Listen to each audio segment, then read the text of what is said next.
Hello, and welcome to the Wade Borth Podcast. I'm your host, Wade Borth, and in every episode, my goal is to get you to think differently about how money works and ultimately to empower you to take control of your money and your personal financing system.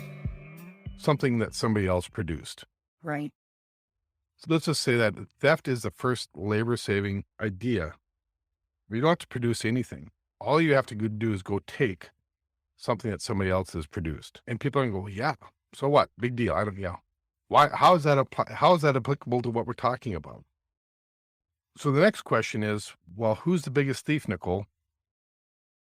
Well, it's our silent partner in everything in any kind of transaction that we have. It's the IRS. Yeah, silent partner and sometimes not so silent partner, right? Right. Right. Has the IRS ever done anything for your benefit? Not that I can recall, unless stressing me out is my benefit. I've asked that question 1,000 times. I don't know that I've ever got an affirmative answer to that. Well, and anybody that's ever had it dealing, so you go to the mailbox and you open the mailbox and see, a letter from the Internal Revenue Service. The feeling is the same. It's the sinking pit in your stomach, like, oh my gosh, now what? Yeah. Because they never come to you saying, hey, we're going to give you some money. They always Right. come to you saying, we have an issue with something and you probably owe them more money. Right. Well, and so here's why I would hear people say, well, yeah, I've gotten checks from the IRS. I get a refund. You're thankful. Think about our conditioned thinking here. You're thankful that they're giving you your money back. You're thankful that they stole from you. And, oh, by the way, you get a little bit of that back. And people are jumping up and down. They look forward to a tax return or a tax refund, right? Right. I mean, what kind of crazy thought process are we been conditioned to think there that that's good, right? So does government produce anything? No. Really? No. So it's not producing anything, but it gets money. That is the definition of theft. So taxation, again, and this gets to probably be a deeper conversation. If you look at the Austrians, the idea that taxation, and you have to realize that the modern income tax, because there's other forms of taxation, but the modern income tax has only been around for about 9 years. Mm-hmm. So government takes from somebody else, takes from their hard work and their efforts. Forcibly takes, because again, you can't say no to the IRS. And there's a great couple chapters that Nelson talks about this. And I'll have you pick up the book and read the book to get this one, but his illustration of it, because it's a great example of it. But they take from you forcibly and give to somebody else. And then when you get a portion of that back, they have you conditioned to think that's a great thing. Mm-hmm. Because again, the government doesn't create anything. It redistributes. It does a poor job of that as well. It's very inefficient, but it redistributes. It doesn't create anything. And so, and here's a great example. And I know it's a podcast, we can't see numbers, but if you can imagine, back in 1913, somebody just took $100 and started a business. And the expectation of when they start a business to make a profit. And what's a reasonable profit on any business? I guess it depends on the business. But let's say that the profit from this business is 20% every year. Now, why did I pick 1913? Why did they pick 1913? Why did I pick 1913? Oh, because that's when the the income tax code was implemented. Yeah, this one time and short-lived tax because we needed to raise some revenue, which has been around for now 100. There's nothing more permanent than a temporary government program. I think I've heard that said before. Yeah. But so in 1913, they started the income tax and it went as high as 95 or 98%, I believe is what the top tax bracket was. But that's a discussion for another day. But just a simple example. So if I had a business owner in 1913 says, I'm going to put $100 into a business and I expect a 20% rate of return on my business every year. And I was always told, don't geek out, don't get into the weeds about the numbers, but I want this example to come across. I put $100 in and I get a 20% rate of return, which is a reasonable rate of return if you're going to take the risk of running a business. At the end of that 109 years, I would have $42 million. A $42 million business in that time frame. My family legacy, my family business would have $42 million. And that's assuming that we take nothing out, and that's a 20% rate of return every year. Putting no additional dollars in, just the profits we roll back into the business. Now, what happens when we apply just a simple 20% tax to that? Any guesses what that value of that business will be worth? No, Just guess. Just take a wild guess. it was worth 42 million before. Yeah. Again, we're applying a 20% tax to it. I don't know. Let's just say half, 21 million. 21 million. Well, you're only about $19 million strong. You would have $1 million over 109 years. So we went from $42 million down to $1 million Wow. with a 20% tax. So people would think, well, how can that be? Where did that money go? Well, the point is it was never created, right? We killed the compounding effect because of taxation. Government doesn't produce anything. It takes and it redistributes, right? So it just a small 20%, right? Pay your fair share. It's going to take a small 20% of your business. And we went from $42 million of a business over that time frame down to $1 million because we didn't have the opportunity. That wealth was destroyed the day that the IRS stole that 20% of your income, of your profit. Yeah, that's crazy. It's crazy. It's a crazy thought process that most people will never, ever even engage in the thought of, well, what does that mean? What does it mean to interrupt compounding? What does it mean to have, I call them we'll have a separate podcast talking about the 3 wealth destroyers, right? One of them is taxation. This is a prime example of a destroyer of wealth. It's not even a high tax bracket. Think about some of the crazy tax brackets that have been out there. This is only 20%. And you're only growing your business at 20% every year. It's not like we have some crazy numbers going on here. So again, who's stealing? Willie Sutton would have been amazed because the government creates this problem, or, they see an issue of, oh, you have a lot of income. We need to run our business, which is the government business, which is inefficient. And so we're going to steal from you to take it. And, oh, by the way, when you're ready to revolt, what are they going to do? They're going to, once they say that people are tired of being taxed, what do? They create exemptions, right? Right. So what are those exemptions, right? That's the IRAs and the 401ks and stuff like that. So they create a problem, and then what? Then they create. They try to mollify you by saying, oh, well, we'll give you this, or we'll allow you this exemption or this exception. Yeah, exactly. So let's think If you that follow process. our rules. Yeah, if you follow our rules, right? And we're not going to tell you exactly what the rules are, but you better follow them because, then you could be in trouble if you don't follow the rules that we don't tell you what the rules are. So, but that's a whole other discussion. Change them whenever we feel like we need to change them. Right. Boy, isn't that the truth? I've heard people say, oh, my Roth IRA is the greatest thing in the world. I'm like, it's a contract with the government and they will change rules whenever they want. And I've got scoffed at before. Oh, they won't do that. Well, there was talk last year in last legislative session about how they're going to tax and put a surcharge on your Roth IRAs over a certain amount. And again, it was just talk. It didn't happen. But guess what? That conversation is going to come up again and again as those accounts get larger and larger. So the income tax itself was just talk for a while. it was just temporary, right? It's supposed to be something for temporary. Yeah. Yeah. So one time temporary low income tax just to generate some revenue. So anyhow, let's think about this. The lawmakers create a problem by spending money that they don't, which results in taxation. And then they create a solution in the form of an exemption to the rule that they created. So they create the problem and then they give you a solution to that problem. What have they done? They've created servants. Yeah. They've also modified behavior. Oh, completely.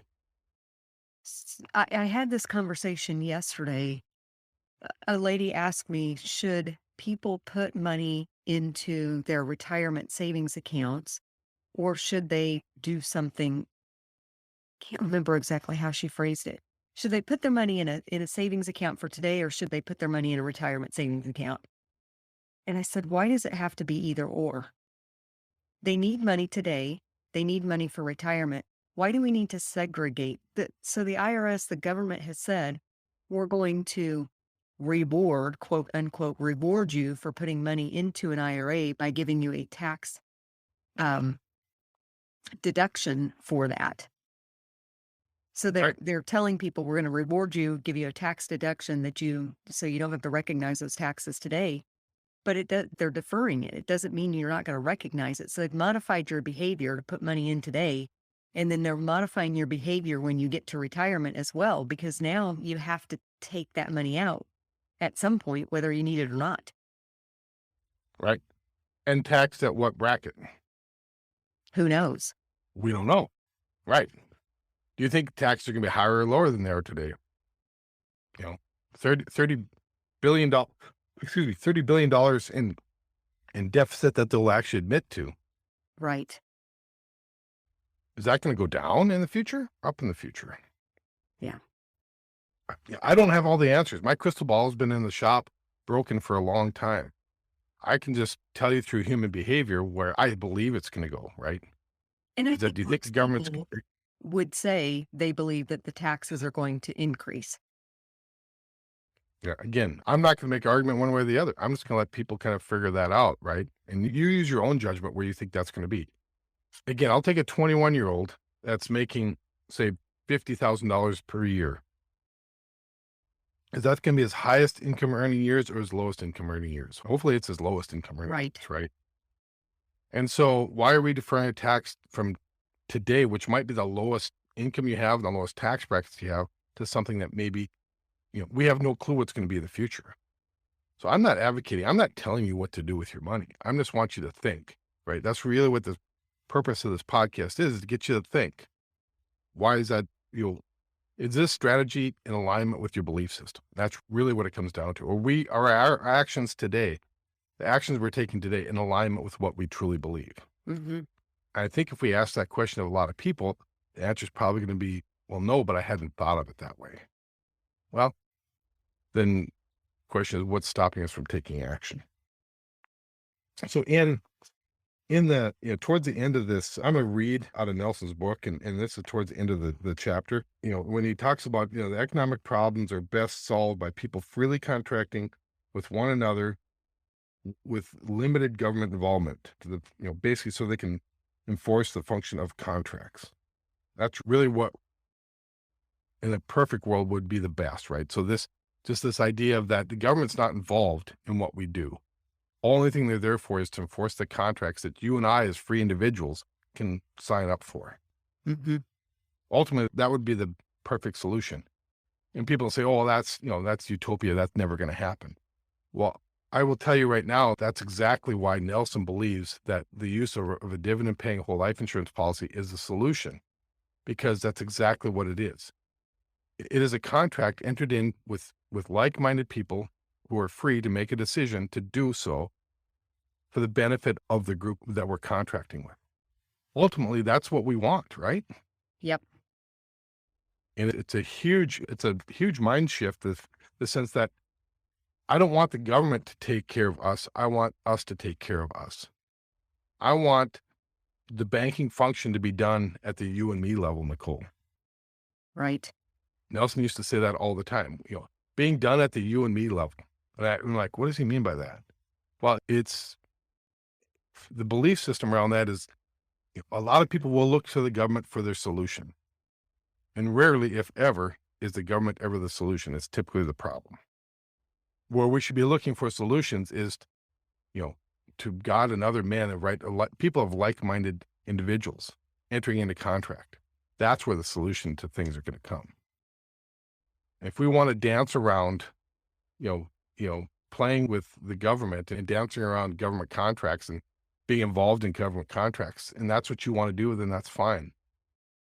People that I'm working with that are developing a strategy and a process and want to get better because they want to develop a strategy that has very little government, as little government involvement as possible, because the government wants to get their fingers in these things. But these things have been around for over 200 years, close to 250 years, these contracts. The modern tax system, income tax system, has been around for 100. Yeah.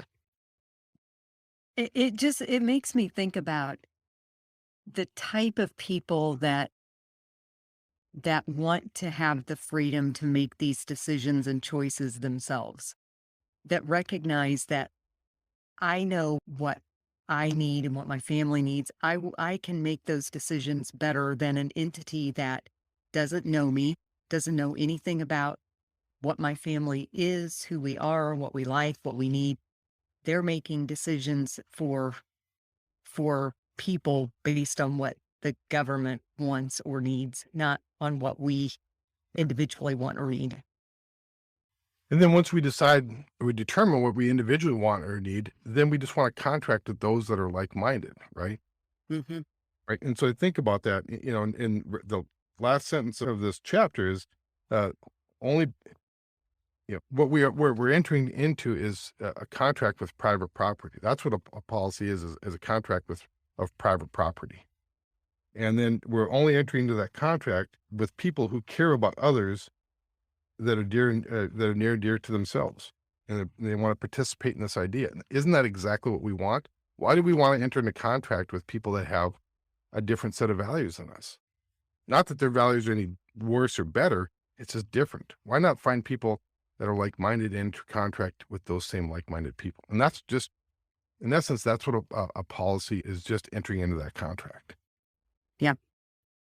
Yeah. So, I used to tell my kids when they were little that nothing's free, that there's always going to be strings attached. So if somebody is giving you something, there's some level of string attached. right. Yeah. When you think about the free things that the government gives you, they're not strings, they're chains that are attached. Bondage. Yeah. Goes back to, a free toaster at the bank. Hmm. It's never free. There's always strings attached, right?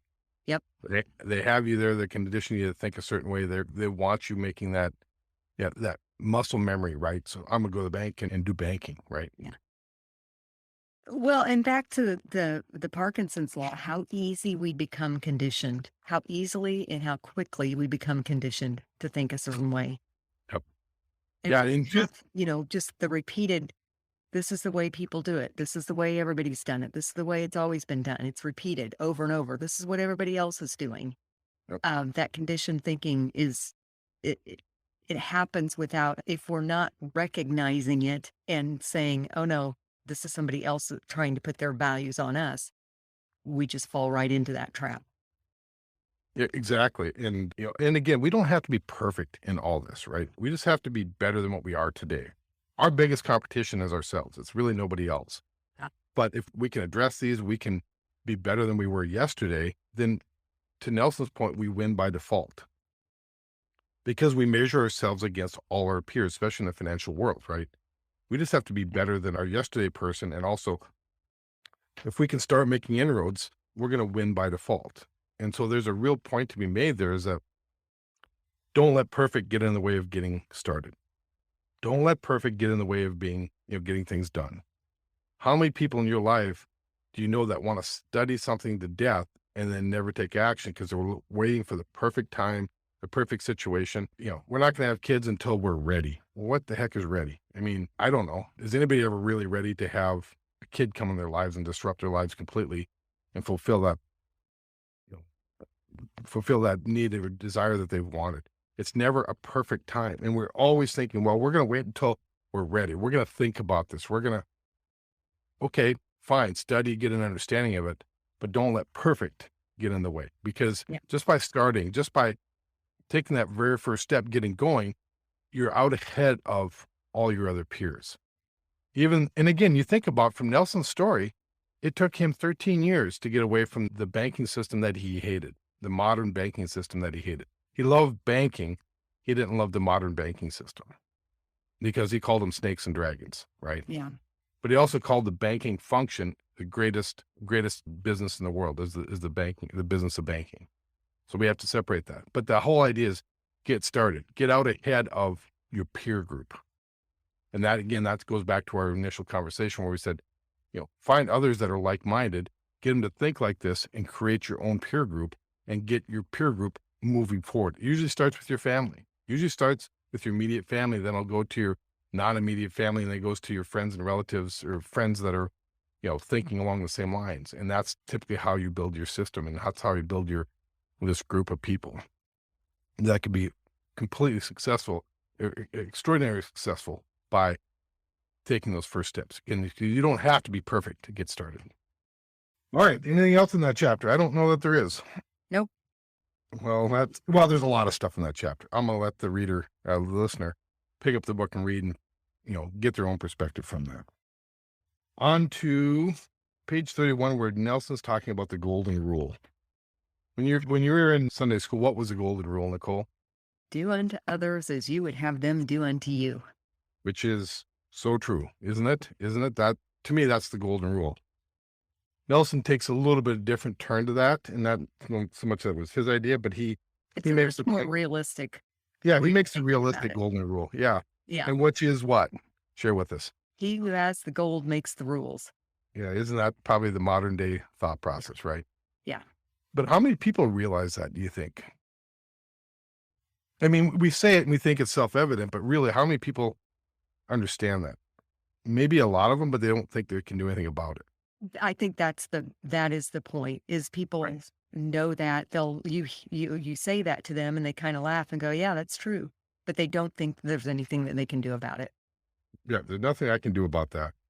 And so then it turns from, and it's interesting that it turns from this idea of curiosity, right? So how to get the money that they have, right?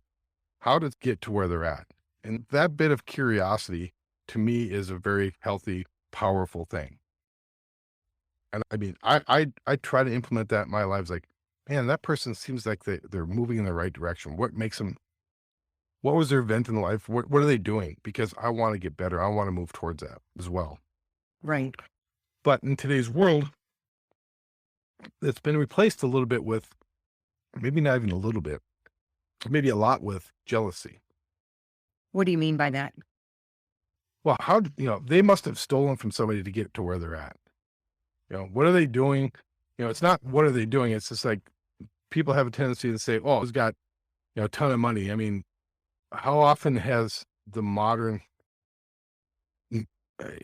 conditioned thinking, let's go back to conditioned thinking, however we're conditioned to think, isn't so much of, I want to be like that versus, oh, they have so much, they need it taken away, right? Yeah. Yeah, I hear sometimes people say that the system is rigged, and it's rigged, in favor of those who already have against those who have not. Yeah. And I would agree that the system is rigged, but the system's rigged for those who are willing to go through the process and the discipline and do those things that are going to require. It's just like tax code is actually, and again, as much as I rail against it, if you think about really what the tax code is. If you're enjoying this podcast or know anyone else that might be interested, please be sure to hit the subscribe button and please leave a review. This will help this podcast reach and help more people by ranking higher in searches and ultimately help more people get out of financial bondage. And don't be afraid to share this podcast with your friends and family, as we can be easily found on Apple Podcasts and Spotify.